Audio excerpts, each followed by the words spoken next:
Capítulo 1. O peso da solidão. Eu já estava há 6 horas na estrada, quando a solidão bateu de novo, daquele jeito que bate nos homens que vivem dentro de uma cabine. Não é a falta de gente ao redor. É aquele vazio que cresce no peito quando você percebe que não tem ninguém esperando você chegar, ninguém mandando mensagem, perguntando se está tudo bem, ninguém guardando comida quente só porque sabe que você gosta. A BR-153 cortava o interior de Goiás naquela tarde de janeiro, e o calor subia do asfalto feito fantasma. O painel marcava 42 graus lá fora. Dentro da cabine, mesmo com o ar-condicionado no último, parecia que o sol entrava pelos vidros só para me lembrar que eu estava sozinho. O rádio tocava uma moda sertaneja que falava de amor perdido. Desliguei. Não precisava daquilo. Fazia 4 anos que Célia tinha morrido. Câncer. Rápido demais para a gente se preparar. Lento demais para não doer a cada segundo. 4 anos. E eu ainda não conseguia dormir direito no lado direito da cama. Ainda fazia café para 2 pessoas sem querer. Ainda olhava para o celular esperando uma mensagem que nunca ia chegar. A estrada virou minha casa depois que ela se foi. Peguei mais viagens, rotas mais longas, cargas que ninguém queria porque demoravam semanas. Qualquer coisa para não voltar para aquela casa vazia em Anápolis, onde cada canto tinha a presença dela, o cheiro do sabonete no banheiro, a xícara preferida no armário, as plantas que ela cuidava e que eu deixei morrer, uma por uma, até não sobrar nada verde. Meu nome é Valdir, tenho 48 anos e dirijo o caminhão desde os 22. Conheço cada curva perigosa entre Porto Alegre e Belém. Sei onde a fiscalização para, onde a comida é boa, onde os postos têm chuveiro quente. Sei tudo sobre a estrada. Mas não sei nada sobre como viver sozinho sem que a solidão vire um peso que esmaga. Passei por Porangatu no fim da tarde. Cidade pequena, evangélica, com aquelas igrejas em cada esquina e gente caminhando devagar nas calçadas. Pensei em parar para jantar, mas não quis. Não queria olhar para casais jantando juntos, para famílias rindo alto, para a vida que eu não tinha mais. Segui em frente. O sol começou a baixar e tingiu o céu daquele laranja forte que só existe no cerrado. Cigarras cantavam alto, grudadas nas árvores secas que acompanhavam a pista. O cheiro de queimada vinha pela janela aberta. Janeiro no interior de Goiás é assim. Calor que não dá trégua, terra rachada, mato seco, esperando a chuva que ainda vai demorar. Liguei o rádio de novo. Dessa vez, sintonizei numa rádio local que tocava forró pé de serra e anunciava festa em fazenda. O locutor falava animado sobre um baile que ia ter no sábado. Eu ia estar longe dali no sábado. Ia estar em outro lugar qualquer, sozinho dentro da cabine, comendo marmita fria e tentando não pensar muito. A carga era de ração para gado. Destino, Araguaína, no Tocantins. Mais 300 quilômetros pela frente. Eu podia ter parado em Porangatu, dormido cedo, seguido descansado no outro dia. Mas descanso para quem? Para quê? Eu preferia rodar a noite inteira, chegar logo, pegar outra carga, seguir rodando, porque parar significava silêncio. E no silêncio eu ouvia a voz da Célia me pedindo para não desistir da vida. Mas eu estava desistindo, aos poucos, sem perceber. Comia mal, dormia pouco, não ligava mais para os amigos, recusava convite para churrasco. Minha irmã mandava mensagem toda semana, dizendo que eu precisava voltar para casa, descansar, conversar, viver. Eu respondia que estava bem, que era só trabalho acumulado. Mentia. Passei por Guaraí quando já estava escurecendo. A cidade apareceu e sumiu rápido. Só alguns postos de gasolina e uma lanchonete com luz neon piscando na beira da estrada. Não parei. Segui. A noite caiu de vez. O farol iluminava apenas uns 50 metros de asfalto à frente. O resto era escuridão fechada, densa, sem lua, sem estrelas. Só o barulho do motor, o rangido da carroceria quando passava em buraco e aquele aperto no peito que eu já conhecia bem. Eu estava pensando na Célia quando vi. No começo, achei que era um animal. Um cachorro, talvez. Mas era grande demais e se mexia estranho. Diminuí a velocidade, acendi o farol alto. A imagem ficou clara e meu coração disparou. Era uma mulher. Estava sendo arrastada pelo chão, amarrada por uma corda grossa que saía de uma caminhonete velha, dessas de fazenda, com para-choque reforçado e luz de milha no teto. A caminhonete acelerava e o corpo dela batia no asfalto, raspava, quicava. Os braços tentavam proteger a cabeça, as pernas se arrastavam inertes. Eu pisquei achando que era alucinação. Cansaço, falta de sono, mas não era, era real. A poeira subia, o barulho do corpo batendo no chão chegava até mim mesmo com o motor ligado. Ela não gritava, não tinha mais força para gritar. Meu pé hesitou no acelerador. Por um segundo miserável que me envergonha até hoje, pensei em seguir. Pensei que não era problema meu. Pensei que eu já tinha dor demais na vida para carregar a dor dos outros. Pensei na Célia, no vazio, na solidão que eu carregava feito fardo. Mas então lembrei do que minha mãe sempre dizia. Valdir, a gente não vira bicho só porque a vida machuca.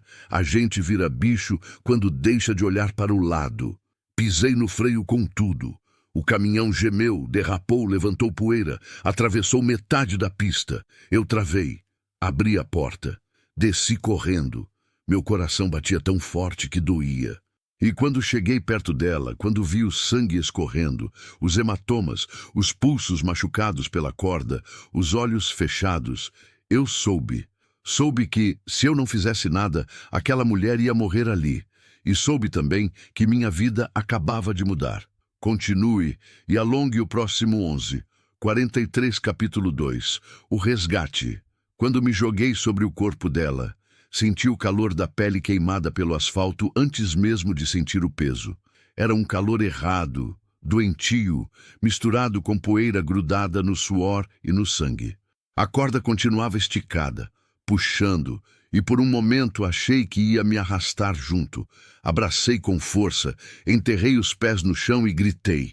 Gritei alto, com uma voz que nem parecia minha. Para! Para essa porra agora!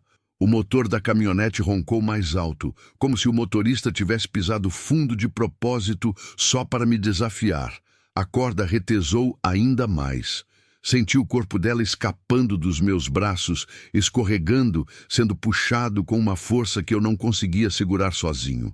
Minhas botas raspavam no asfalto quente. Eu ia perder, ia soltar, ia ver aquela mulher sendo arrastada para longe, enquanto eu ficava ali, de joelhos, inútil. Então a caminhonete parou. O motor continuou ligado, roncando baixo, ameaçador. A poeira baixou devagar. O silêncio que veio depois foi pior que o barulho. Era um silêncio pesado, cheio de perigo, daqueles que a gente sente no estômago antes de algo muito ruim acontecer. Segurei a mulher contra o peito. Ela tremia. Tremia tanto que parecia que ia se despedaçar nos meus braços. Não chorava, não gritava, só tremia, com os olhos fechados, a respiração curta, o corpo todo contraído, como se esperasse o próximo golpe. Calma, sussurrei, sem saber se ela conseguia me ouvir. Calma, você está comigo agora. Eu não vou deixar nada acontecer. Minhas mãos foram direto para os pulsos dela.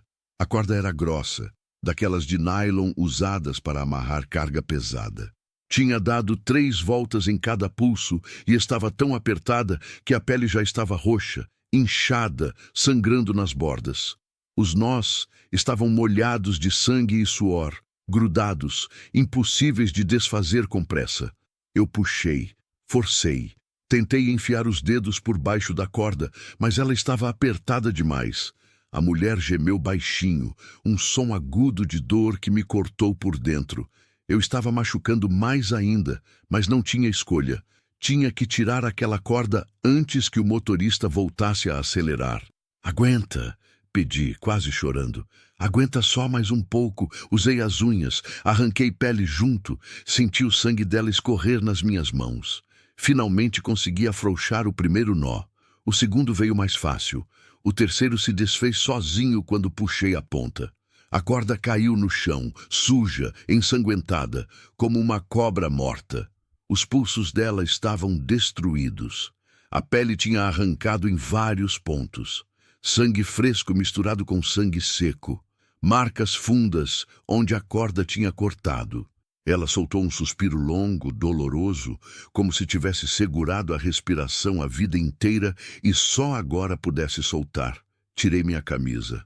Era uma camisa velha, desbotada, cheirando a suor e diesel, mas foi o que eu tinha. Rasguei as mangas com os dentes e enrolei nos pulsos dela com cuidado, tentando não apertar demais, tentando estancar o sangue. Minhas mãos tremiam. Eu nunca tinha feito aquilo, nunca tinha salvado ninguém, nunca tinha segurado alguém tão machucado, tão quebrado. Você consegue ficar de pé? Perguntei, já sabendo a resposta. Ela balançou a cabeça. Não, nem tentou. Apenas se encolheu mais ainda contra mim, como uma criança assustada. Eu a segurei pela cintura e tentei levantar, mas ela era puro peso morto. As pernas não respondiam. O corpo inteiro tinha desistido. Foi quando ouvi a porta da caminhonete se abrir. O som metálico da porta velha rangendo fez meu sangue gelar. Passos pesados, botas batendo no asfalto, lentos, seguros, sem pressa. Eu me virei, ainda agachado, ainda segurando a mulher, e vi o homem. Ele era grande, não alto, mas largo, com ombros de quem trabalha pesado e braços grossos marcados por tatuagens desbotadas. Usava boné sujo, camisa regata machada de graxa, calça jeans rasgada. Devia ter uns 35, 40 anos. Rosto queimado de sol, barba mal feita, olhos pequenos e fundos que não piscavam. Ele parou a uns 5 metros de distância. Colocou as mãos na cintura, cuspiu no chão. E falou com uma calma gelada que me deu mais medo do que se tivesse gritado. Sai da frente, velho! Minha garganta secou. Senti o coração bater nas têmporas, nas orelhas, no pescoço. Meu corpo inteiro gritava para eu sair correndo, subir no caminhão, ir embora, esquecer aquilo. Mas eu não conseguia me mexer. Ela precisa de hospital, respondi. E minha voz saiu mais fraca do que eu queria. Ele deu 2 passos para a frente, devagar, medindo. Ela não precisa de porra nenhuma. Ela precisa aprender a não fugir de casa. Isso não é jeito de ensinar ninguém, falei, sentindo a raiva subir misturada com o medo. Isso é tentativa de homicídio. Ele riu. Um riso curto, seco, sem humor. Você não sabe de nada, velho. Essa aí é minha mulher. Minha. Eu faço o que eu quiser com o que é meu. Ela não é um objeto, eu disse, e dessa vez minha voz saiu mais firme. Ela é uma pessoa. E você quase matou ela. O homem deu mais um passo. Agora estava a menos de 3 metros. Perto demais. Eu conseguia ver a veia saltada no pescoço dele, o maxilar travado, a respiração controlada de quem está segurando a raiva para não explodir de uma vez. Última chance, velho. Sai da frente ou eu te tiro. Eu me levantei, devagar. Coloquei a mulher atrás de mim. Ela estava caída no chão agora, encolhida, tremendo, mas pelo menos fora do alcance imediato dele. Abri os braços, me fiz de escudo humano e enfrentei o olhar dele. Não, falei, ela não vai com você. O silêncio que veio depois foi o silêncio antes da tempestade. Eu senti no ar, na respiração dele, na forma como seus punhos se fecharam. Ele avançou. Eu não sou lutador, nunca fui. Sou só um caminhoneiro de 48 anos com dor nas costas e joelho estourado. Mas quando ele veio, eu segurei. Segurei o braço dele, empurrei, usei o peso do corpo. A gente rolou no chão. Senti o gosto de sangue na boca. Um soco pegou no meu olho, outro nas costelas. Eu devolvi onde deu, sem técnica, sem força, só desespero. Não sei quanto tempo durou. Segundos, talvez. Pareceu uma eternidade. Então, ele parou, levantou, cuspiu sangue, me olhou de cima com desprezo. Você não sabe com quem está se metendo, velho, disse, limpando a boca com as costas da mão. Isso aqui não acabou. Voltou para a caminhonete.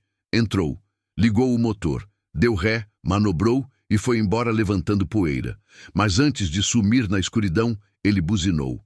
2 vezes, longo e alto. Era uma promessa, ele ia voltar. Fiquei ali, de joelhos no meio da estrada, sangrando, doendo, tremendo. A mulher continuava no chão, encolhida, soluçando baixinho. Eu tinha salvado ela, por enquanto, mas eu sabia, no fundo eu sabia, que aquilo estava só começando. Continue e alongue o próximo 11:34, capítulo 3. Refúgio provisório. Levei quase 10 minutos só para conseguir fazer a mulher ficar de pé. Cada vez que eu tentava ajudá-la a se levantar, as pernas dela cediam. Não era fraqueza, era trauma. O corpo tinha desistido antes da mente.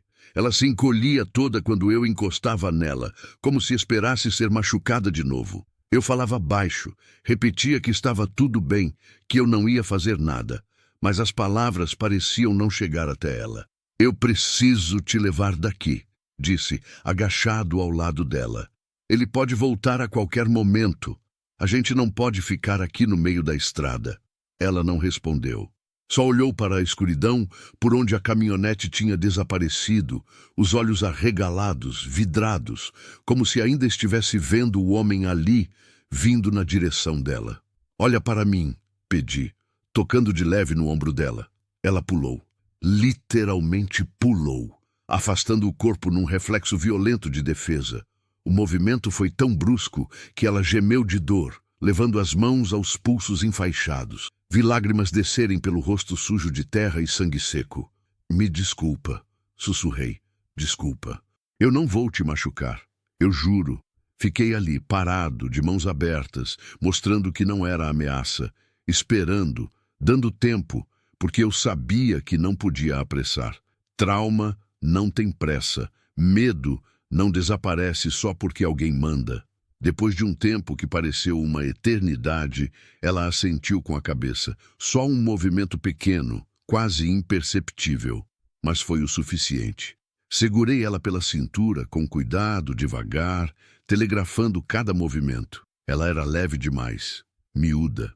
Devia ter uns 25, 30 anos, mas parecia menor, encolhida daquele jeito. Vestia uma blusa rasgada, suja de sangue e terra, e uma calça jeans com os joelhos arrebentados, não por moda, mas por ter sido arrastada no asfalto. Os pés descalços estavam feridos, com cortes profundos nas solas, pedaços de pele arrancados. Consegui levá-la até o caminhão. Cada passo era uma luta. Ela mancava, se apoiava em mim, respirava com dificuldade. Abri a porta da cabine e a ajudei a subir. Foi difícil. Ela não tinha força nos braços, e eu tive que praticamente erguê-la. Quando finalmente conseguimos, ela desabou no banco do carona, sem fôlego, tremendo ainda mais. Dei a volta correndo, olhando a estrada escura dos dois lados, esperando ver os faróis da caminhonete surgindo a qualquer momento. Nada, ainda. Subi na cabine, liguei o motor e saí dali acelerando mais do que devia numa estrada estreita, escura, cheia de buracos. Tem algum lugar que você quer ir? Perguntei, os olhos grudados no retrovisor. Família, amigos, polícia? Ela balançou a cabeça. Não, para tudo. Não tem ninguém? Insisti. Não, foi a primeira palavra que ela disse. A voz saiu rouca, quebrada, como se tivesse gritado demais e agora não sobrasse nada. Não tenho ninguém. Engoli seco. Eu conhecia aquele vazio, aquela solidão que não é só a ausência de gente, mas a ausência de lugar no mundo. Eu vivia com isso todos os dias desde que a Célia morreu. E a polícia? Tentei de novo. Ela deu uma risada curta, amarga, sem alegria nenhuma. Polícia não adianta. Ele conhece todo mundo. Ele sempre dá um jeito. Não precisou falar mais. Eu entendi. Interior do Brasil. Cidade pequena. Homem com contatos, com influência, com dinheiro talvez. E uma mulher sem nada, sem ninguém, sem voz. A história de sempre. Tudo bem, falei. Mais para mim do que para ela. Tudo bem. A gente vai dar um jeito. Segui rodando pela BR-153 até avistar um posto de gasolina isolado, daqueles que ficam no meio do nada, com uma bomba velha, uma lanchonete fechada e 2 quartos para caminhoneiro nos fundos. Parei. O frentista era um senhor de uns 60 anos, magrelo, com uma camiseta do Goiás desbotada e chinelo de dedo. Ele olhou para a mulher no banco, para mim coberto de sangue e terra, e franziu a testa. Acidente? Perguntou cauteloso. Mais ou menos, respondi. Preciso de um quarto e de água quente, bastante água quente. Ele não fez mais perguntas. Me deu a chave de um dos quartos, apontou para os fundos e voltou para a cadeira de plástico, onde devia estar dormindo antes da gente chegar. Gente da estrada sabe quando não deve perguntar.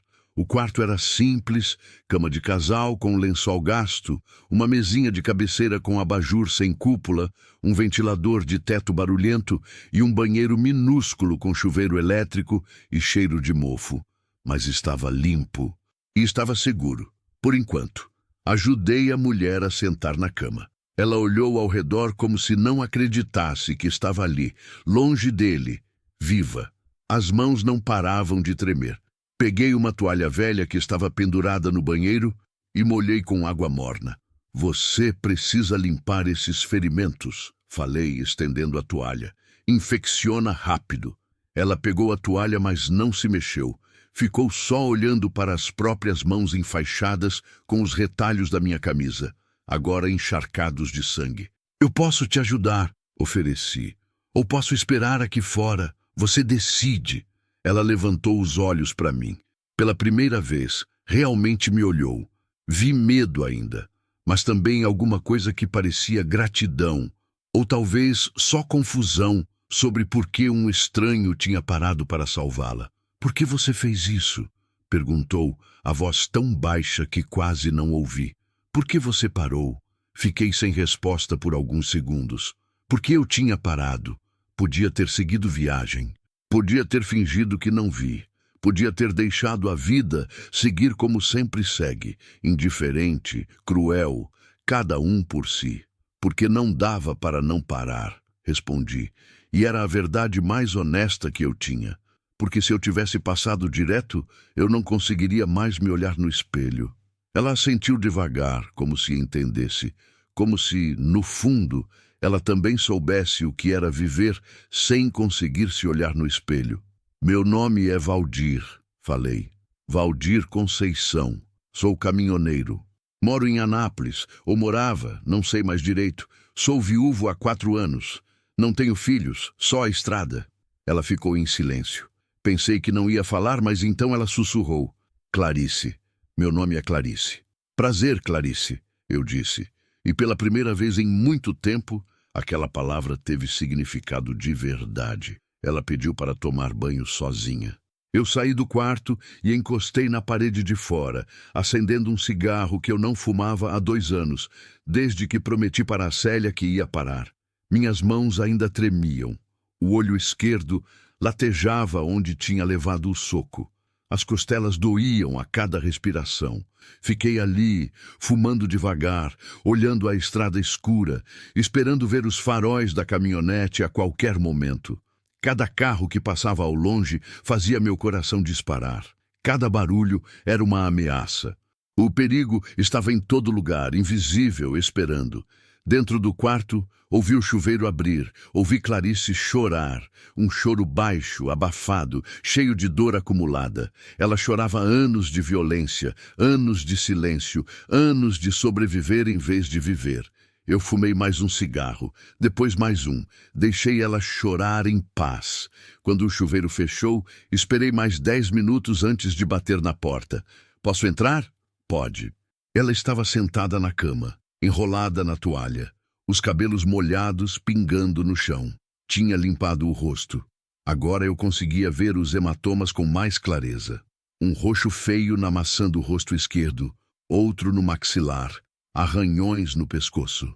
Os pulsos continuavam enfaixados, mas ela tinha trocado os panos sujos pelos trapos limpos da minha camisa que eu tinha rasgado. Sem a sujeira, sem o sangue seco, Ela parecia ainda mais jovem e ainda mais quebrada.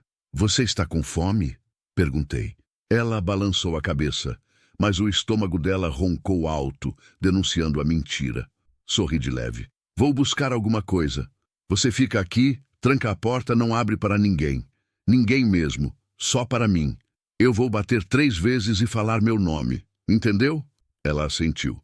Voltei para o posto, comprei 2 salgados requentados, uma Coca-Cola quente e um pacote de biscoito. O frentista me olhou com curiosidade, mas não falou nada. Voltei para o quarto, bati 3 vezes. Sou eu, Valdir. A porta se abriu devagar. Clarice tinha vestido a blusa rasgada de novo. Era a única roupa que tinha. Entreguei a comida. Ela comeu devagar, com dificuldade, como se tivesse esquecido como se fazia. Cada garfada parecia doer, mas comeu tudo. Depois, ela se deitou na cama, encolhida, abraçando o travesseiro. Eu sentei no chão, encostado na parede, de frente para a porta. Peguei uma chave de roda que tinha no caminhão e deixei no colo. Se ele aparecesse, eu estaria pronto. Valdir? Ela chamou no escuro, a voz sonolenta. Tô aqui. Obrigada. Não respondi. Não sabia o que responder. Apenas fiquei ali, acordado, atento, ouvindo a respiração dela aos poucos ficando mais calma, mais profunda, até virar sono. Mas não era um sono tranquilo. A cada meia hora, ela acordava assustada, gritando baixo, suando frio. Eu me levantava, chegava perto sem tocar, falava calmo, até ela lembrar onde estava, até ela voltar a dormir. Isso aconteceu a noite toda. Eu fiquei ali, acordado, protegendo uma mulher que eu não conhecia, que eu tinha acabado de conhecer, mas que agora dependia de mim para continuar viva. Pela primeira vez em 4 anos, eu tinha um propósito além da estrada vazia e da solidão. E isso, de alguma forma estranha e assustadora, fazia sentido. Continue e alongue. O próximo 11, 46, capítulo 4. Histórias quebradas. O sol nasceu devagar, tingindo o céu de um laranja pálido que entrava pela fresta da cortina rasgada. Eu não tinha dormido. Nem um minuto. Cada barulho era uma ameaça. Cada carro passando na estrada lá fora era ele voltando. Cada rangido da madeira velha do quarto era a porta sendo arrombada. Fiquei ali, sentado no chão com a chave de roda no colo, esperando o pior. Clarice acordou com o sol batendo no rosto. Levou alguns segundos para lembrar onde estava. Vi nos olhos dela o momento exato em que a memória voltou.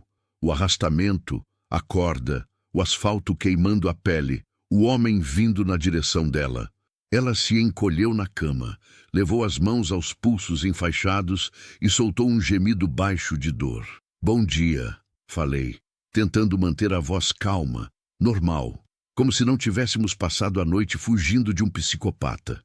Ela olhou para mim, para a chave de roda no meu colo, para a porta trancada, e entendeu que eu tinha ficado acordado a noite inteira fazendo guarda. Entendeu que o perigo não tinha passado. Ele vai voltar, disse. E não era pergunta, era certeza. Eu sei, respondi. Por isso a gente não pode ficar aqui. Ela se sentou na cama, devagar, cada movimento arrancando uma careta de dor. A luz do dia revelava ainda mais os ferimentos. Os pulsos estavam inchados, roxos, com manchas de sangue atravessando os panos. As pernas tinham arranhões profundos, alguns ainda sangrando. O rosto, que ontem eu mal tinha conseguido ver direito, agora mostrava o estrago completo. O olho esquerdo estava quase fechado de tão inchado, o lábio partido, um corte feio na testa. Você precisa ver um médico, falei. Não posso, ela respondeu rápido com medo na voz. Se eu for num hospital, eles vão perguntar, vão registrar, e ele vai saber onde eu estou. Mas você está machucada, Clarice. Isso pode infeccionar, pode... Eu sei, ela me cortou. Eu sei, mas prefiro arriscar uma infecção do que ele me achar de novo. Eu ia insistir, mas vi nos olhos dela que não adiantaria. Não era teimosia, era sobrevivência. Ela conhecia aquele homem melhor do que eu. Se ela achava que ir no hospital era assinar a própria sentença de morte, eu tinha que acreditar nela. Tudo bem, cedi. Mas eu vou comprar remédio, antisséptico, gaze, analgésico. Você não pode ficar assim. Ela assentiu, agradecida. Saí do quarto e fui até o posto. O frentista ainda estava lá, agora varrendo a área das bombas. Perguntei onde tinha farmácia. Ele disse que a mais próxima ficava em Guaraí, uns 40 quilômetros para trás. Praguejei baixo. Não queria voltar pela mesma estrada. Não queria arriscar cruzar com a caminhonete. Mas não tinha escolha. Tem problema aí não, moço? O frentista perguntou, percebendo minha hesitação. Pensei em contar. Pensei em pedir ajuda. Em avisar a polícia. Em fazer o certo. Mas então lembrei do que Clarice tinha dito. Ele conhece todo mundo. Em cidade pequena, todo mundo conhece todo mundo. E nem sempre dá para saber de que lado cada um está. Não, menti. Está tudo bem. Só cansaço. Voltei para o quarto. Clarice tinha se levantado e estava olhando pela janela, escondida atrás da cortina. Quando entrei, ela pulou, assustada, levando a mão ao peito. Sou eu, avisei. Calma. Desculpa, ela sussurrou. Eu não consigo parar de esperar que ele apareça. Eu entendo, falei, e era verdade. Mas agora você não está sozinha. Se ele aparecer, vai ter que passar por cima de mim primeiro. Ela me olhou como se estivesse tentando entender por que um estranho faria isso por ela. Eu também não sabia direito. Talvez fosse porque eu estava cansado de ser inútil. Cansado de viver uma vida vazia, sem sentido, só rodando de um lugar para outro carregando carga. Talvez fosse porque, pela primeira vez em 4 anos, eu sentia que estava fazendo alguma coisa que importava. Preciso ir numa farmácia em Guaraí, expliquei. Você fica aqui trancada. Eu volto em 1 hora, no máximo. Não abre a porta para ninguém. E se você não voltar? Ela perguntou, e havia pânico real na voz. Eu volto, garanti. Eu prometo. Ela mordeu o lábio partido, fazendo uma careta de dor, mas concordou. Peguei o caminhão e voltei pela BR-153 em direção a Guaraí. Cada curva, cada reta, eu olhava para todos os lados procurando a caminhonete. Não vi, mas isso não me acalmou. Só fez o medo crescer, porque se ele não estava procurando na estrada, significava que estava procurando de outro jeito. Guaraí era uma cidade pequena, quente, com ruas de paralelepípedo e casas baixas de portão de ferro. Achei a farmácia perto da praça principal. Comprei água oxigenada, álcool, gaze, esparadrapo, pomada antibiótica, dipirona, ibuprofeno e um pacote de curativos. A moça do caixa olhou a quantidade de coisa e perguntou se era para um acidente. Disse que sim. Ela comentou que tinha acontecido um capotamento na rodovia na semana passada e que o pessoal ainda estava se recuperando. Concordei só para não dar conversa e saí rápido. Na volta parei num mercadinho e comprei roupa. Uma calça de moletom barata, 2 blusas de malha, um par de chinelos de borracha. Chutei o tamanho. Clarice era miúda, devia usar P ou PP.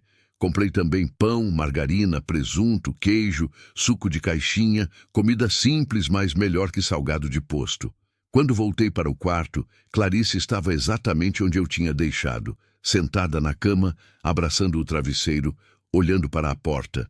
Quando me viu, soltou um suspiro longo de alívio. Eu achei que você não ia voltar, admitiu.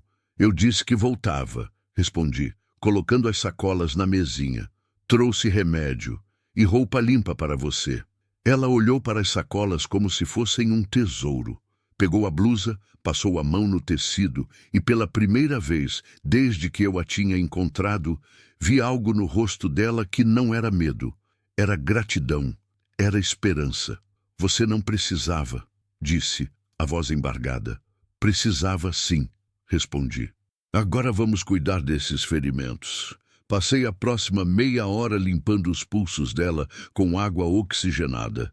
Ela mordia o lábio para não gritar, as lágrimas descendo silenciosas pelo rosto. A pele estava feia, muito feia, vermelha, roxa, inchada, com cortes fundos que pareciam nunca mais fechar. Passei a pomada com cuidado, coloquei gaze limpa, enfaixei com esparadrapo, fiz o mesmo com os pés, os joelhos, o corte na testa. Quando terminei, ela parecia um pouco mais humana. Vestiu a roupa limpa, bebeu suco, comeu pão com queijo devagar. E então, pela primeira vez, ela falou de verdade. A gente foi casado durante 7 anos. Começou, olhando para o copo vazio nas mãos. Conheci ele quando eu tinha 18. Ele era mais velho. Trabalhava numa fazenda, tinha moto, dinheiro no bolso. Parecia seguro, sabe? Meu pai tinha morrido fazia pouco tempo, minha mãe bebia demais, meu irmão tinha sumido. Eu estava sozinha, e ele apareceu dizendo que ia cuidar de mim. Ela pausou. Engoliu seco, continuou. No começo era bom, ou eu achava que era. Ele me levava para jantar, me dava presente, dizia que eu era a mulher da vida dele. Casei achando que tinha encontrado um lugar no mundo. Mas depois do casamento, tudo mudou. Ele começou a controlar tudo, onde eu ia, com quem eu falava, que roupa eu usava. Dizia que era porque me amava demais, que era porque tinha ciúme. Eu acreditei. Que idiota! Você não é idiota, interrompi. Ele manipulou você. Ela deu um sorriso triste, sem alegria.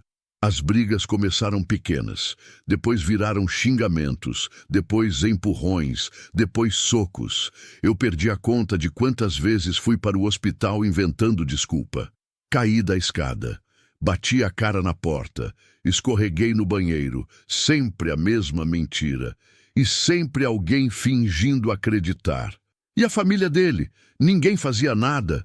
A família dele achava normal, disse com amargura. O pai batia na mãe, o irmão batia na esposa. Para eles, era assim que homem tratava mulher, e eu não tinha ninguém. Minha mãe morreu de cirrose há 3 anos. Meu irmão nunca voltou. Eu estava presa. Como você saiu? Perguntei. Ele me trancou em casa faz 2 dias, contou, a voz tremendo. Disse que eu tinha olhado para outro homem no mercado. Não era verdade, mas tanto faz. Ele trancou tudo, levou meu celular, disse que ia me ensinar uma lição. Ontem de manhã, ele saiu para trabalhar e esqueceu a chave na mesa. Eu peguei e corri. Corri até não ter mais fôlego. Peguei carona com um caminhoneiro velho que me deixou em Guaraí. Fiquei escondida o dia inteiro num terminal rodoviário. Quando anoiteceu, tentei pegar outra carona. Ele me achou. Ela começou a chorar. Não era choro alto, escandaloso. Era choro cansado, desesperado, de quem já chorou demais e não tem mais nada dentro.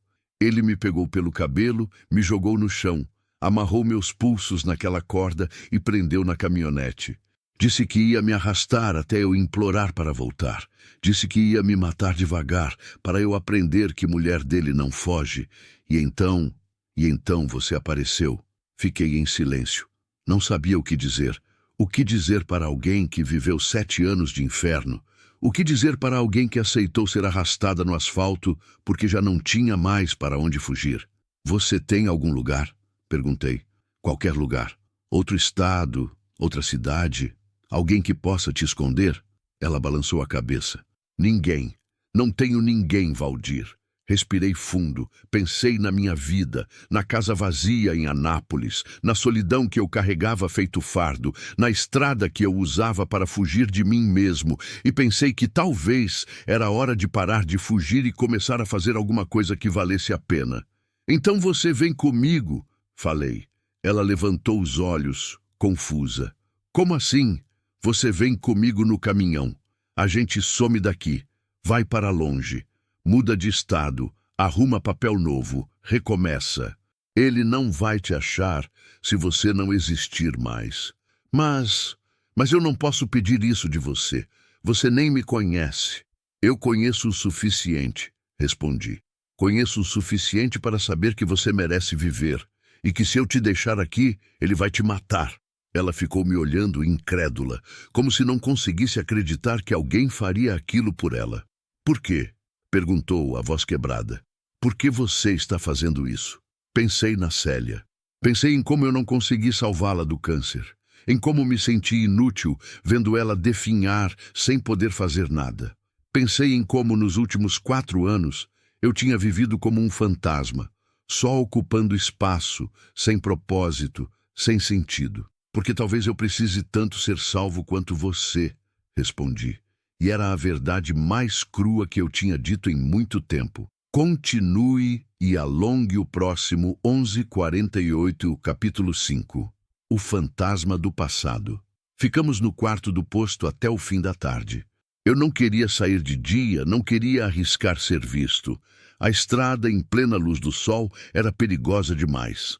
Ele podia estar em qualquer lugar, procurando, perguntando, mostrando foto dela para caminhoneiros, frentistas, gente de bar. Interior é assim. Notícia corre rápido, todo mundo conhece todo mundo e segredo não dura. Clarice dormiu a maior parte do tempo, um sono pesado, exausto, interrompido por pesadelos que a faziam acordar suando frio e gritando baixo. Cada vez que isso acontecia, eu chegava perto, falava calmo, lembrava ela onde estava.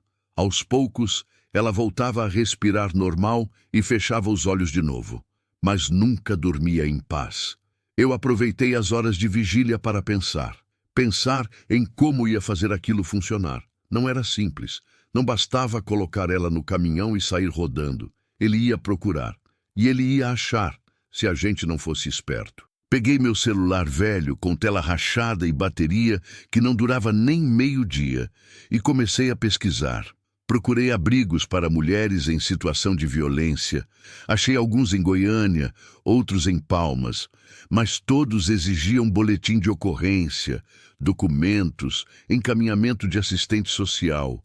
Clarice não tinha nada disso. E fazer boletim era colocar o nome dela no sistema. Era acender uma luz vermelha gigante dizendo: ela está aqui. Pensei em cruzar estado. Ir para o Pará, descer para o Maranhão, subir para o Tocantins profundo, onde ele não tivesse influência.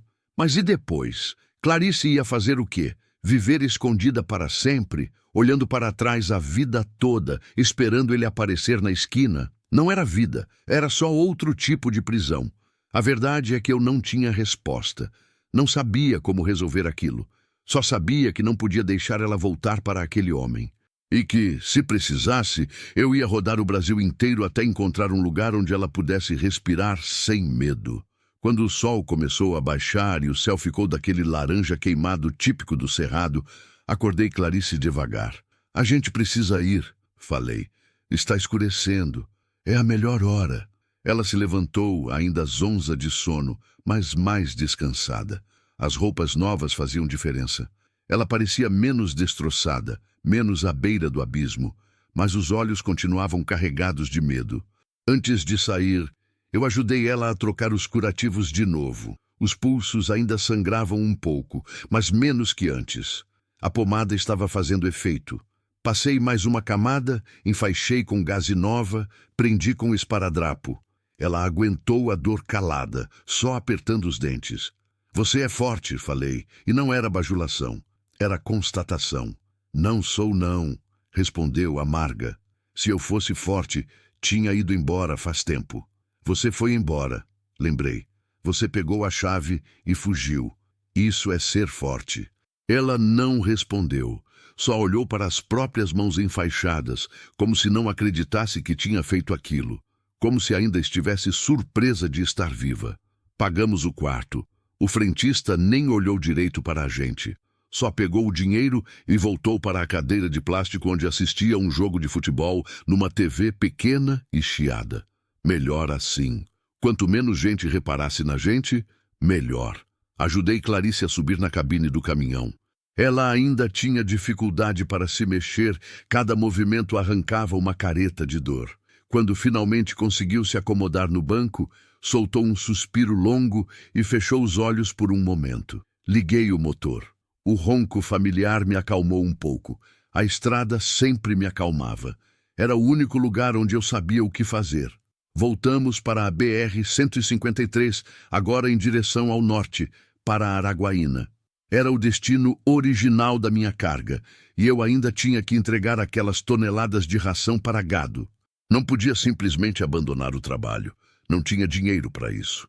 E, além do mais, seguir o percurso normal era mais seguro do que inventar rota nova, chamar menos atenção. Rodamos em silêncio por um bom tempo. Clarice olhava pela janela, vendo a paisagem escura passar. Mato seco, cerca de arame, casas isoladas com luz fraca, pontos de ônibus vazios. O céu foi ficando roxo, depois preto, e as estrelas começaram a aparecer.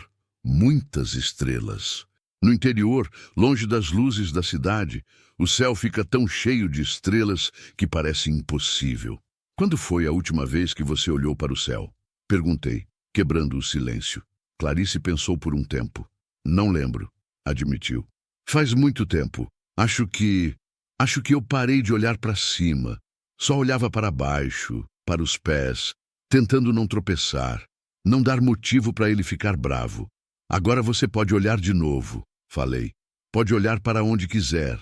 Ela virou o rosto para o vidro lateral, olhando o céu estrelado, e pela primeira vez vi algo no rosto dela que não era dor nem medo. Era assombro, espanto, como se estivesse vendo aquilo pela primeira vez. É bonito, sussurrou.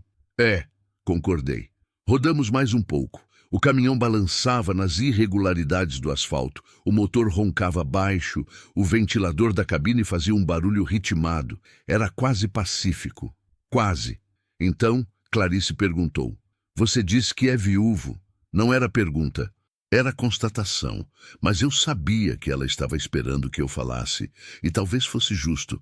Ela tinha me contado a história dela, a dor dela. Agora era minha vez. Faz 4 anos, comecei, os olhos grudados na estrada. Célia, a gente tinha 23 anos de casado.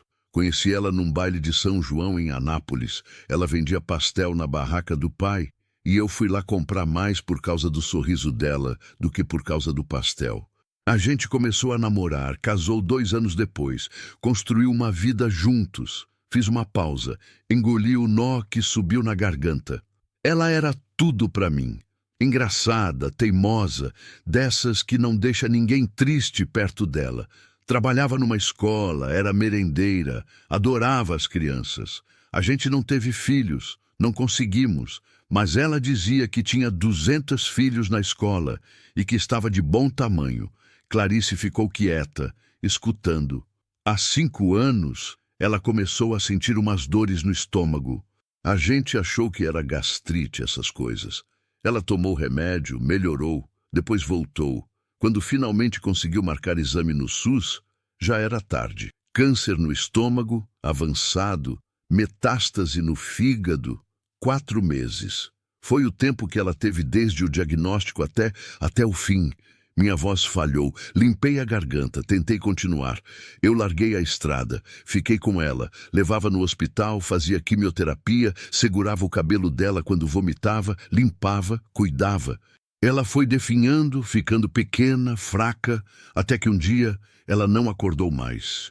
E eu fiquei ali, segurando a mão dela, sem entender como a vida podia ser tão injusta. Clarice estava chorando. Lágrimas silenciosas descendo pelo rosto machucado. Depois que ela morreu, eu não soube mais o que fazer, continuei. A casa ficou vazia. Tudo me lembrava ela.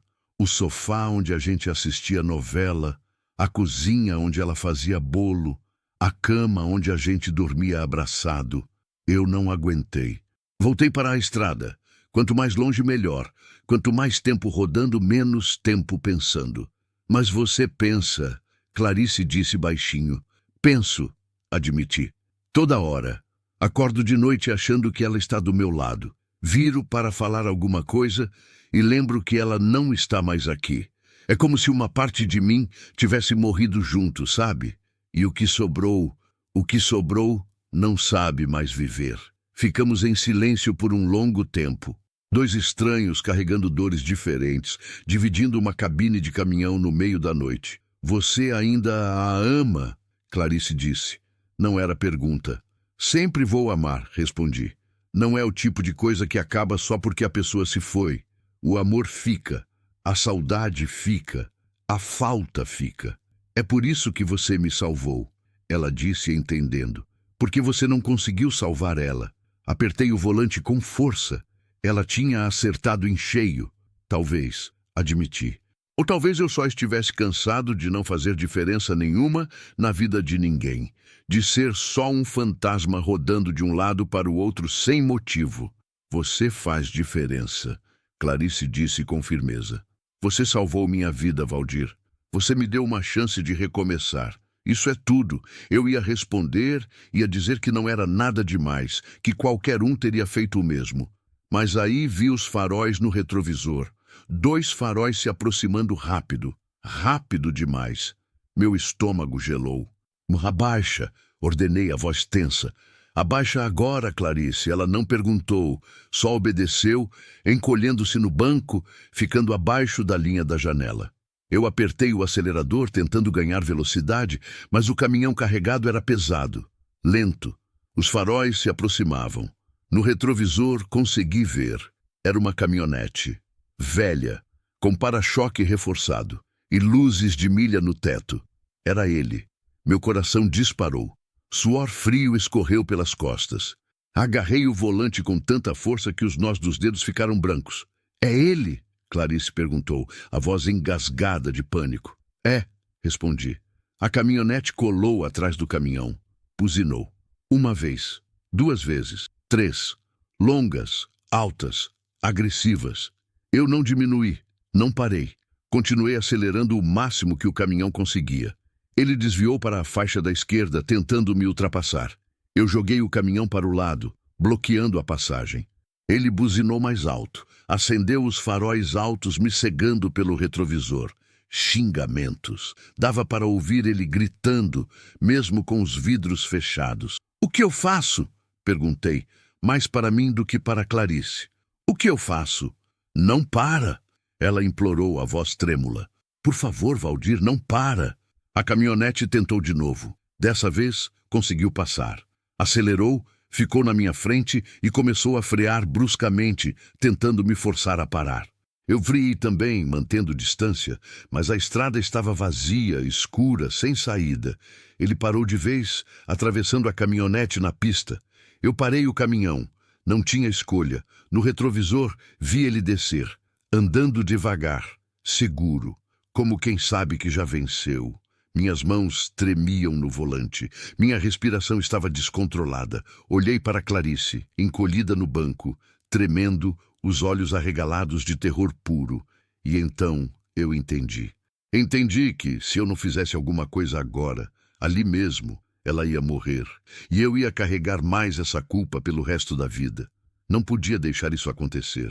Não de novo. Fica aqui, falei. A voz firme, apesar do medo. Tranca a porta por dentro. Não sai, não importa o que aconteça. Valdir, não. Tranca. Repeti, olhando nos olhos dela. Eu volto. Eu prometo. Desci do caminhão e caminhei em direção ao homem que queria nos matar. Continue e alongue o próximo 11:50 capítulo 6, Confronto na escuridão. O asfalto ainda estava quente debaixo das minhas botas. O calor do dia ficava guardado no chão, irradiando para cima, feito fantasma. Cada passo que eu dava em direção a ele parecia mais pesado que o anterior. Não era medo do homem, era medo do que eu podia ser capaz de fazer. Eu nunca tinha sido violento, nunca tinha brigado de verdade, tirando aquela primeira vez quando ele tentou levar Clarice. Mas agora, caminhando naquela estrada escura, eu sentia alguma coisa diferente crescendo dentro do peito. Não era coragem, era determinação de que aquilo tinha que acabar, de um jeito ou de outro. Ele estava parado na frente da caminhonete, a silhueta recortada contra os faróis acesos, braços cruzados, pernas afastadas, uma postura de quem estava acostumado a intimidar, a dominar, a vencer sempre. Quando cheguei mais perto, vi o sorriso, um sorriso torto, cruel, cheio de certeza. Eu avisei que isso não tinha acabado, velho, disse, a voz calma demais, controlada demais. Avisei que você não sabia com quem estava se metendo. Parei a uns 3 metros de distância, longe o suficiente para ter tempo de reagir se ele avançasse. Perto o suficiente para mostrar que eu não estava fugindo. Ela não vai com você, falei, e dessa vez minha voz não tremeu. Ele riu. Uma risada curta, sem humor, cheia de desprezo. Ela não tem escolha. Ela é minha mulher. Minha. Você entende isso? Eu casei com ela, eu cuidei dela, eu dei teto e comida. Ela me deve tudo. Ela não te deve nada. Respondi, sentindo a raiva subir. Você não cuidou dela. Você torturou ela. Você quase matou ela. Isso não é casamento. Isso é prisão. Ele deu 2 passos para a frente. Os músculos do braço se contraíram. A mandíbula travou. Você não sabe de nada sobre nós. Não sabe o que ela fez. As mentiras que contou. As vezes que me traiu. Eu só estava ensinando respeito. Arrastando ela no asfalto. Minha voz subiu, perdendo o controle. Isso é ensinar respeito? Era o que ela merecia, ele disse, e não havia hesitação na voz. Nenhum arrependimento.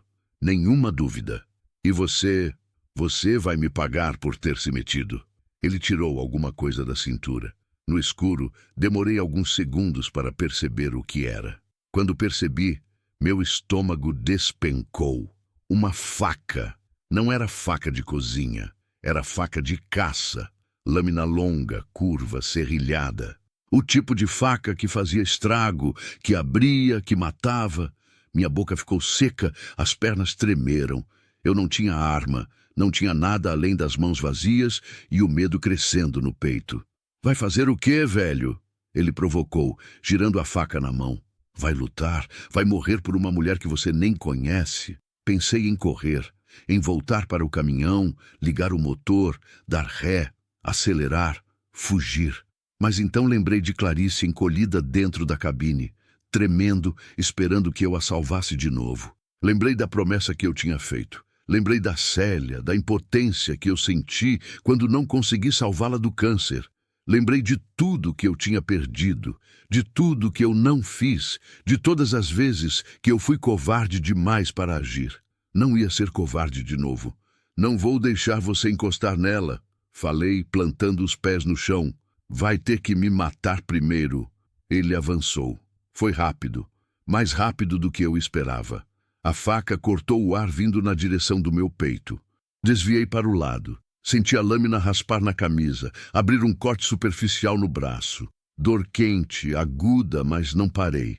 Agarrei o braço dele, segurei o pulso com as 2 mãos. Tentei travar o movimento. Ele era forte, muito mais forte do que eu. Empurrou. Girou o corpo, me jogou contra a lateral da caminhonete. Minha cabeça bateu no metal com um som oco. Vi estrelas. Tudo ficou embaçado por um segundo. A faca desceu de novo. Ergui o braço para proteger o rosto. A lâmina cortou fundo no antebraço. Sangue jorrou quente, molhando a manga, escorrendo pelos dedos. Gritei, de dor, de raiva, de desespero. Ele veio de novo, confiante, já certo da vitória. Mas dessa vez eu estava preparado. Quando a faca desceu, eu me joguei para frente em vez de para trás. Passei por baixo do braço dele, agarrei a cintura, usei o impulso do próprio corpo dele contra ele mesmo. A gente caiu, rolou no chão. A faca voou para longe, patinando no asfalto, refletindo a luz dos faróis. Eu estava por cima, não pensei, só agi. Soquei. 1 vez, 2, 3.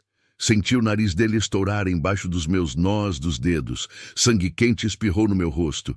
Ele gritou, tentou me jogar para o lado, mas eu segurei e continuei batendo, sem técnica, sem controle, só raiva e medo transformados em violência, até que ele conseguiu me empurrar. Rolamos de novo. Dessa vez, ele ficou por cima. Um soco pegou no meu maxilar. Outro no olho. Senti o gosto de sangue na boca. Cuspi um dente, ou achei que era um dente. Tudo estava confuso, doendo, ardendo. Ele procurou a faca no chão. Achou. Pegou. Levantou o braço. Eu ia morrer. Eu soube. Vi nos olhos dele. Vi a intenção, o ódio, a vontade de acabar com aquilo de uma vez. Então, um farol alto iluminou a estrada. Um carro se aproximando rápido, buzinando. Ele parou, olhou para trás, praguejou alto, largou a faca, levantou correndo e entrou na caminhonete. Ligou o motor, deu ré acelerada, fez a curva e sumiu na escuridão, levantando poeira. O carro parou. Era uma viatura da Polícia Rodoviária Federal. 2 policiais desceram. Um homem gordo, de uns 50 anos, bigode grisalho e barriga proeminente. Uma mulher jovem, magra, séria, com o cabelo preso num coque apertado. Os 2 vieram até mim com as mãos perto das armas na cintura. "O que aconteceu aqui?" O homem perguntou, iluminando meu rosto com uma lanterna. Eu devia estar irreconhecível. Sangue escorrendo do corte no braço, do rosto inchado, do lábio partido. Respiração descontrolada. Olho fechando. Estava deitado no chão, sem força para levantar. "Ele tentou me matar", consegui dizer entre os dentes travados de dor. "Quem?" A policial perguntou, já sacando o rádio. "O motorista da caminhonete. Ele estava arrastando uma mulher no asfalto. Eu salvei ela. Ele veio atrás." Os 2 policiais trocaram um olhar. O homem ajoelhou ao meu lado, examinou os ferimentos. "Você precisa de hospital", disse. "Isso aqui está feio." "A mulher", insisti. "Ela está no caminhão. Ela está machucada. Ele ia matar ela." A policial correu até o caminhão, bateu na porta. Ouvi a voz dela falando calma, identificando-se. Depois de alguns segundos, a porta se abriu. Clarice desceu com dificuldade, ainda tremendo, ainda com medo. A policial a amparou, trouxe até onde estávamos. Quando Clarice me viu caído no chão, ensanguentado, ela soltou um grito sufocado e caiu de joelhos ao meu lado. "Valdir! Meu Deus! Valdir!" "Está tudo bem." Menti, porque não estava tudo bem. Estava tudo errado, doendo, sangrando. "Você está segura agora."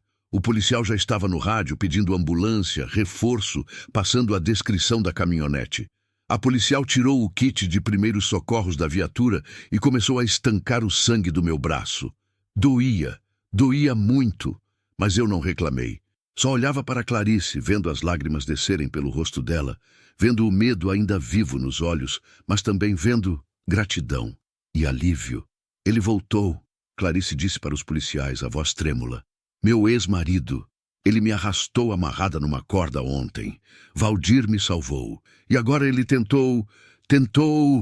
Ela não conseguiu terminar. Desabou em choro. A policial a abraçou.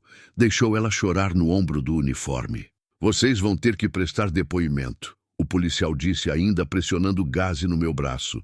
"Tem viatura procurando o sujeito agora. Ele não vai longe." "Ele conhece gente", Clarice avisou entre soluços. "Ele tem amigos na polícia. Ele sempre sai impune." "Não na minha jurisdição", a policial disse firme. "Tentativa de feminicídio, tentativa de homicídio, agressão, ameaça. Ele vai preso e vai ficar preso. Não sei quanto tempo passou até a ambulância chegar. Parecia horas, mas provavelmente foram minutos. 2 paramédicos desceram, avaliaram meus ferimentos, fizeram curativo provisório no braço e me colocaram numa maca. Clarice não soltou minha mão, nem por um segundo. "Você vai ficar bem", ela repetia, como mantra. "Você tem que ficar bem, Valdir." "Eu vou", prometi, apertando a mão dela de volta. "A gente vai ficar bem", mas eu não tinha certeza. Porque mesmo dentro da ambulância, mesmo com os policiais procurando, mesmo com a viatura parada na estrada protegendo, eu sentia o perigo ainda no ar. Aquele homem não ia desistir. E eu sabia que mais cedo ou mais tarde teríamos que enfrentá-lo de novo. Só esperava estar vivo para isso. Se você ou alguém que você conhece está passando por um momento difícil, há suporte gratuito disponível. Encontrar recursos continue e alongue. O próximo 12.06 capítulo 7, onde a justiça falha. O hospital era pequeno, sujo e cheirava a desinfetante misturado com café velho. Ficava em Guaraí mesmo, num prédio antigo pintado de verde desbotado, com rachadura nas paredes e azulejo quebrado no chão. A sala de emergência tinha umas 10 macas separadas por cortinas rasgadas, todas ocupadas. Gente gemendo de dor, criança chorando, enfermeira gritando ordem que ninguém seguia. Era o caos organizado do SUS no interior. Faltava tudo, mas mesmo assim funcionava, porque tinha que funcionar. Me colocaram numa maca no canto. Clarice ficou sentada na cadeira de plástico ao lado, segurando minha mão boa enquanto a outra era costurada. Foram 16 pontos no antebraço. Doeu muito. A anestesia local não pegou direito, e eu sentia a agulha entrando e saindo da carne rasgada, puxando os fios, fechando o corte que a faca tinha aberto. Mordi os lábios, apertei os olhos, tentei pensar em outra coisa. Na Célia, na estrada, em qualquer coisa que não fosse aquela dor atravessando o braço inteiro. O médico era jovem, devia ter acabado de se formar, com olheiras fundas de plantão longo e mãos que tremiam um pouco de cansaço, mas fez um bom trabalho. Costurou direito, limpou bem, enfaixou com cuidado, passou receita de antibiótico, analgésico, anti-inflamatório, disse que eu ia ficar bem, mas que precisava descansar, não forçar o braço, voltar em uma semana para tirar os pontos. Enquanto isso, os policiais rodoviários ficaram o tempo todo ali perto. O homem gordo de bigode, que se apresentou como Sargento Moreira, e a mulher de coque apertado, agente Leandra. Eles fizeram perguntas, muitas perguntas. Queriam saber tudo. Como eu tinha encontrado Clarice, o que tinha acontecido, como era o homem, a caminhonete, para onde ele tinha ido. Respondi tudo, devagar, com a voz cansada. Clarice também deu depoimento contando os 7 anos de casamento, as agressões, as ameaças, o arrastamento. Quando ela terminou, tinha lágrimas escorrendo de novo. Mas dessa vez não era só tristeza, era raiva. Raiva acumulada de anos calada, anos apanhando, anos se diminuindo até quase desaparecer. Ele se chama Ronaldo Tavares de Lima, Clarice disse, enxugando o rosto com as costas da mão. Tem 42 anos. Trabalha numa fazenda do Gilmar Santana, ali perto de Colinas do Tocantins. Mora numa casa na zona rural. Dirige uma S10 branca, ano 2010, placa JKL 9834. Tem uma pistola calibre 380 registrada e outra que não é registrada. E tem... Ela pausou, respirou fundo. Tem amigos na polícia de Colinas. O capitão Durval é primo da mãe dele. O cabo mineiro joga sinuca com ele todo o fim de semana. Sempre que eu tentei fazer boletim de ocorrência, sumia. Sempre. Sargento Moreira anotou tudo num bloquinho surrado. Balançou a cabeça, contrariado. Colinas é outra jurisdição, explicou. Mas vou passar tudo para a delegacia de lá e vou marcar esse sujeito no sistema. Se ele aparecer em qualquer barreira, qualquer blitz, ele vai ser detido. E se ele não aparecer? Perguntei, a voz áspera. E se ele só ficar esperando a hora certa? Moreira suspirou. Era um suspiro de quem já tinha visto essa história 1000 vezes. De quem sabia como terminava na maioria das vezes.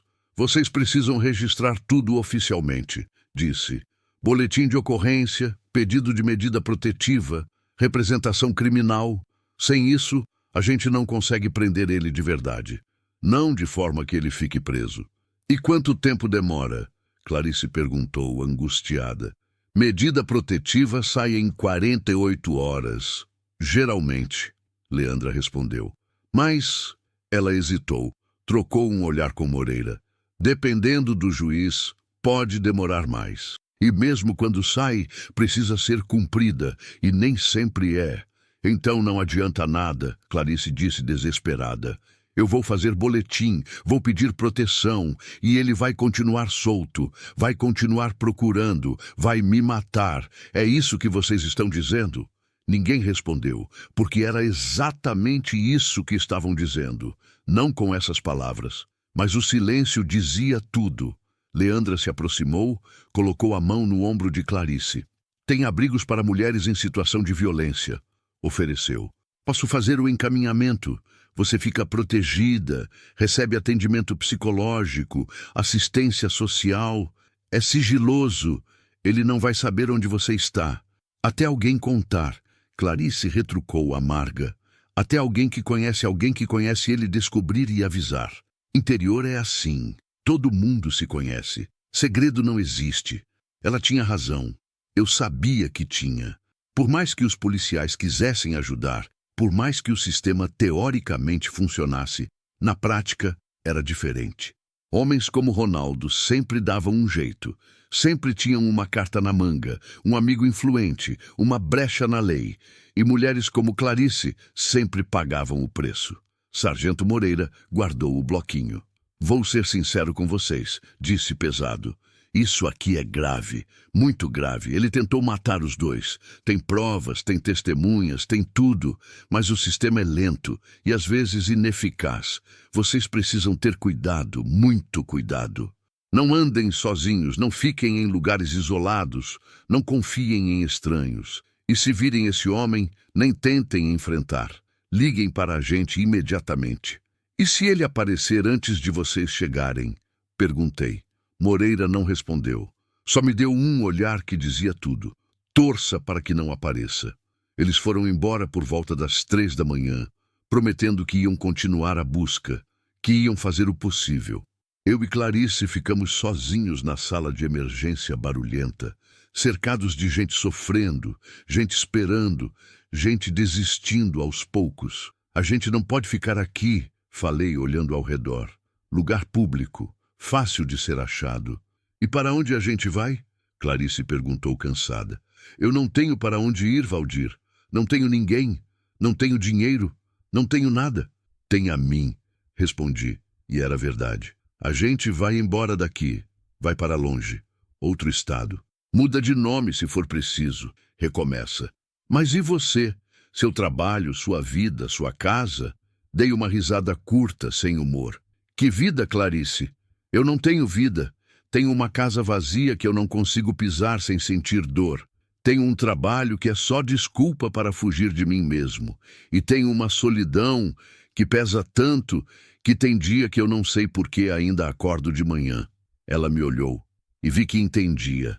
Entendia porque ela também vivia assim, vazia, sobrevivendo em vez de vivendo. Então a gente foge, ela disse, não como pergunta, mas como decisão. Juntos, juntos, concordei.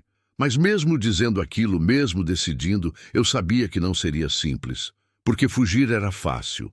Difícil era viver depois da fuga. Difícil era construir uma vida nova quando a antiga ainda te perseguia.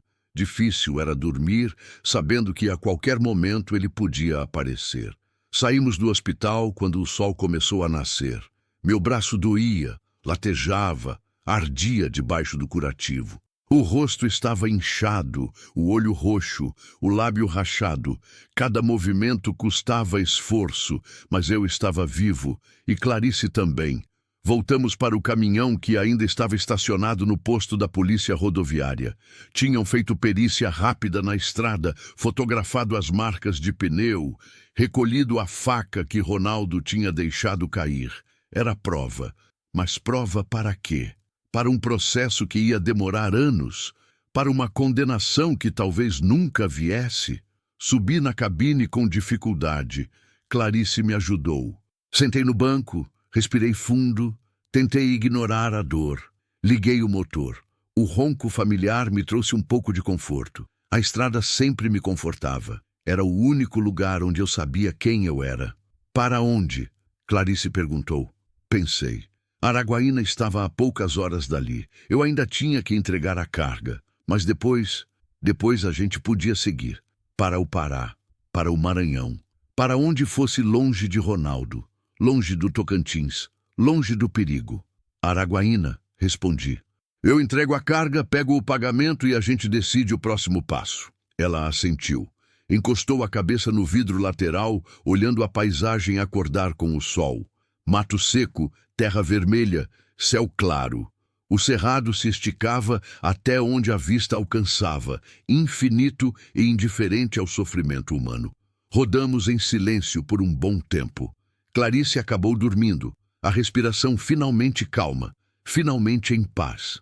Eu continuei dirigindo, ignorando a dor, ignorando o cansaço, porque parar era pensar, e pensar era lembrar. Lembrar do rosto de Ronaldo vindo com a faca, lembrar do ódio nos olhos dele, lembrar da promessa silenciosa que vi ali. Isso não acabou, mas eu também tinha feito uma promessa. Para Clarice, para mim mesmo, para a Célia, onde quer que ela estivesse. Não ia desistir, Não ia deixar aquele homem vencer, mesmo que custasse tudo, mesmo que custasse minha própria vida, porque algumas batalhas valem a pena ser lutadas, e essa era uma delas. Continue e alongue. O próximo 12, Tero 9, capítulo 8. Recomeço sob cinzas. Araguaína apareceu no horizonte por volta das 10 da manhã. Cidade grande para os padrões do interior do Tocantins, com prédios de 5 andares, avenidas largas, trânsito pesado de carros e motos. O calor já castigava forte, aquele calor seco e implacável de janeiro que fazia o asfalto fumegar e o suor escorrer sem parar. Entrei na cidade devagar, seguindo o GPS velho do caminhão até o endereço de entrega. Um galpão enorme nos arredores, cercado de silo de grãos e cheiro forte de ração. Clarice tinha acordado a uns 20 quilômetros, mas não falou nada. Só ficou olhando pela janela, os olhos perdidos, a mente claramente longe dali. Às vezes ela levava a mão aos pulsos enfaixados, passava os dedos em cima da gaze, como se precisasse confirmar que era real, que tinha acontecido, que não era pesadelo. Encostei na plataforma de descarga. 2 funcionários vieram conferir a nota, verificar a carga, fazer o procedimento padrão. Levou quase 2 horas para descarregar tudo.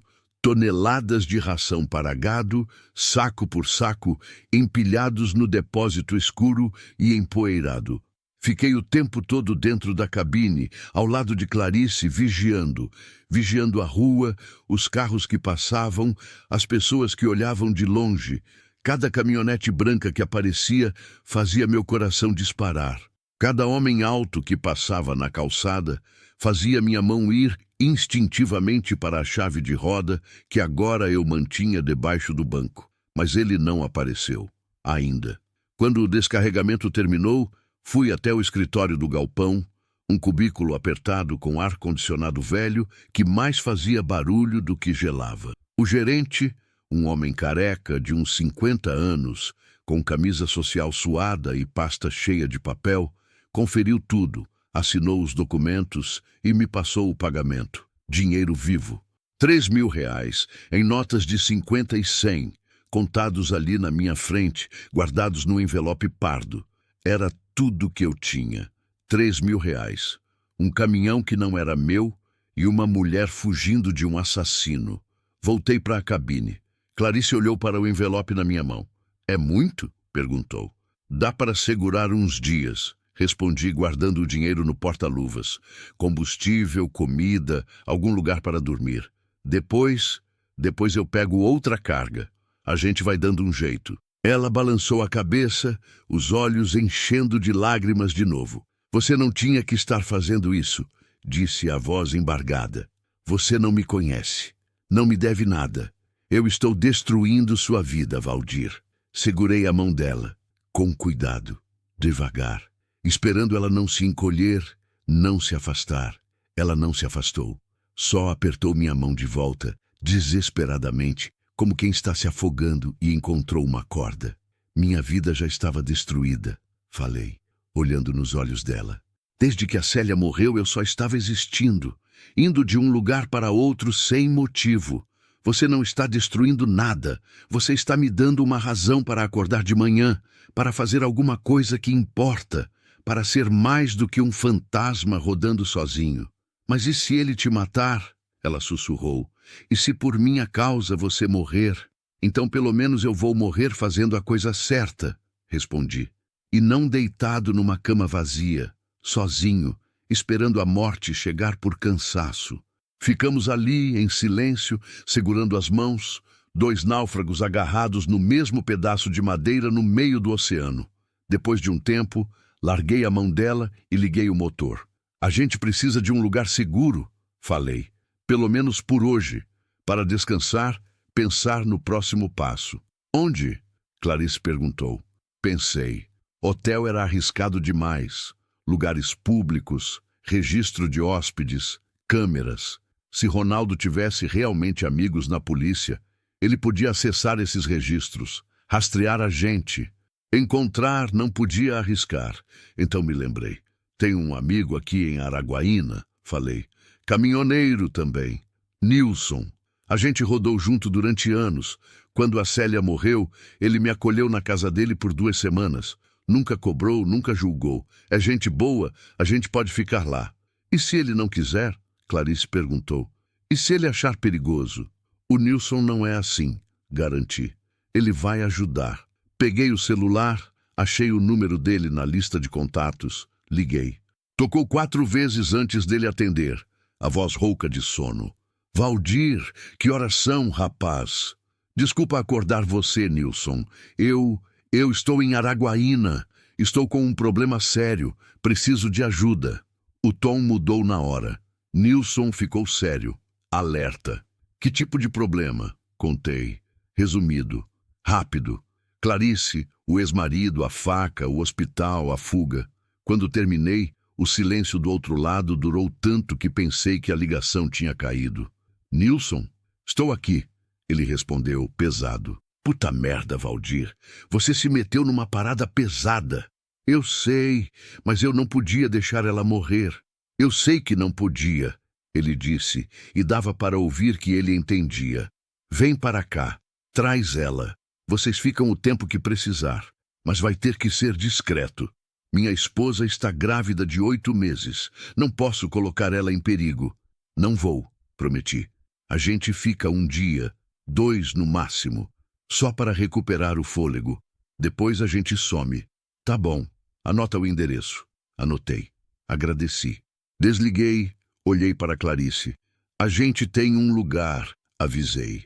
Ela assentiu, aliviada, mas ainda tensa, ainda com medo. A casa do Nilson ficava num bairro simples da periferia de Araguaína. Ruas de terra batida, casas de tijolo à vista, cachorro latindo em cada esquina. Era uma casa pequena, pintada de amarelo desbotado, com grade na janela e portão de ferro. Quando chegamos, ele já estava esperando na porta. Alto, magro, de óculos, cabelo cortado rente. Tinha uns 45 anos, mas parecia mais velho, marcado pela estrada igual eu. Descemos do caminhão. Nilson me abraçou forte, bateu nas minhas costas. Você está péssimo, constatou, olhando meu rosto inchado, o braço enfaixado. Estou vivo, respondi. Já é alguma coisa. Ele olhou para Clarice, viu os hematomas, os pulsos enfaixados, o jeito assustado, pequeno, quebrado, e entendeu tudo sem precisar perguntar. Entra, disse, abrindo o portão. Vamos conversar dentro. A esposa dele, Rosana, estava na sala. Barrigona enorme, pés inchados, cara cansada de grávida no 8º mês. Mas os olhos eram gentis. Ela viu Clarice e, sem falar nada, abriu os braços. Clarice hesitou, depois se aproximou e desabou no abraço de Rosana, chorando baixo, todo o peso de anos de violência finalmente encontrando um lugar seguro para desabar. Rosana fez café, serviu pão com manteiga, colocou a gente para sentar na mesa da cozinha, apertada, velha, mas limpa e acolhedora. Cheiro de café fresco misturado com cheiro de sabão, cheiro de lar, algo que eu não sentia fazia muito tempo. Contei tudo de novo, dessa vez com mais detalhes. O arrastamento, o resgate, a fuga, a faca, o hospital, a polícia que não ia adiantar nada. Nilson e Rosana escutaram em silêncio. Quando terminei, Nilson assobiou baixo. Esse cara é perigoso, disse. Muito perigoso. Você não pode subestimar ele. Eu sei, concordei. E você não pode ficar rodando assim para sempre, Nilson continuou. Uma hora ele vai achar, uma hora a sorte acaba. Então, o que eu faço? Perguntei frustrado. Entrego ela de volta? Deixo ele matar ela? Não, Rosana interveio firme. Você fez o certo, Valdir, mas agora precisa fazer mais. Precisa pensar a longo prazo. Como assim? Mudar de identidade, ela explicou. Arrumar documentos novos. Levar ela para outro estado, longe daqui. Tocantins é pequeno, todo mundo se conhece. Mas São Paulo, Rio, sul do país, lá ela some de verdade. Eu não tenho dinheiro para isso, falei. Nem contato, não sei nem por onde começar. Nilson trocou um olhar com Rosana. Um olhar que dizia muita coisa sem palavras. Eu conheço alguém, ele disse devagar. Um cara que faz esse tipo de serviço, documentos, identidade nova, tudo certinho. Não é barato, mas funciona. Quanto? Perguntei. Uns 5.000, respondeu. Para os dois, se vocês quiserem mudar os dois. 5.000. Eu tinha 3, faltavam 2. Eu consigo, falei sem saber como. Pego outra carga, faço 2 fretes seguidos, junto o dinheiro. E enquanto isso, ela fica aqui. Rosana ofereceu. Escondida, segura. Eu cuido dela. Nilson vai com você. Ajuda a rodar rápido, voltar logo. Olhei para Clarice. Ela estava pálida, assustada com a ideia de ficar longe de mim. Eu não quero ficar sozinha, disse. Você não vai ficar sozinha. Rosana garantiu pegando a mão dela. Vai ficar comigo. Eu prometo, nada vai acontecer. Você está segura aqui. Clarice olhou para mim, buscando permissão, buscando certeza. Eu assenti. É o melhor jeito, falei. Eu volto em 3, 4 dias no máximo, com o dinheiro, e a gente arruma os documentos e desaparece. Para sempre. Ela concordou. Sem convicção, mas concordou. Fiquei o resto do dia ali. Comi. Dormi um pouco. Quando acordei, já era noite de novo. Nilson estava separando as coisas dele para a viagem. 2 mudas de roupa, garrafa d'água, marmita, a vida simples de caminhoneiro. Tudo que você precisa cabe numa bolsa. Fui me despedir de Clarice. Ela estava no quarto de hóspedes, sentada na cama, abraçando um travesseiro. Quando me viu, levantou. Você volta, né? Perguntou e tinha medo real na voz. Volto, prometi. Em poucos dias, com o dinheiro. E a gente recomeça. Longe daqui, longe dele. E se ele aparecer enquanto você está fora? Ele não vai aparecer, falei, sem ter certeza nenhuma. Mas se aparecer, a Rosana sabe o que fazer. E eu volto correndo.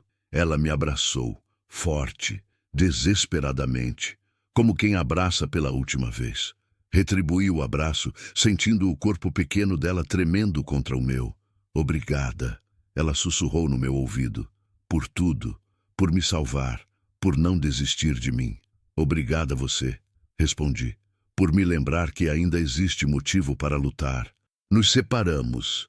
Saí do quarto sem olhar para trás, porque se olhasse, não ia conseguir ir. Subi no caminhão com Nilson. Ele assumiu o volante dessa vez, já que meu braço ainda doía demais. Saímos de Araguaína na madrugada, rumo ao Pará, atrás de carga rápida, dinheiro rápido. Mas enquanto rodávamos pela estrada escura, eu não conseguia parar de pensar. Pensar que tinha deixado Clarice sozinha. Pensar que se alguma coisa desse errado, eu nunca ia me perdoar. Pensar que pela primeira vez em 4 anos eu tinha algo a perder de novo, e que perder de novo ia me destruir completamente. A estrada seguia à frente, infinita e indiferente. E eu seguia junto, levando comigo a esperança frágil de que dessa vez o destino fosse mais gentil. Fim. Às vezes, salvar alguém é a única forma de se salvar. Às vezes, a estrada nos leva exatamente onde precisamos estar. E às vezes, no meio da escuridão mais profunda, a gente encontra a luz que achava que tinha perdido para sempre. Esta é a história de Valdir e Clarice, 2 náufragos que se encontraram no meio da tempestade e que juntos aprenderam que recomeçar é possível. Mesmo quando tudo parece perdido, mesmo quando a estrada é longa, mesmo quando o medo ainda persegue. Porque o amor, em todas as suas formas, sempre vale a pena.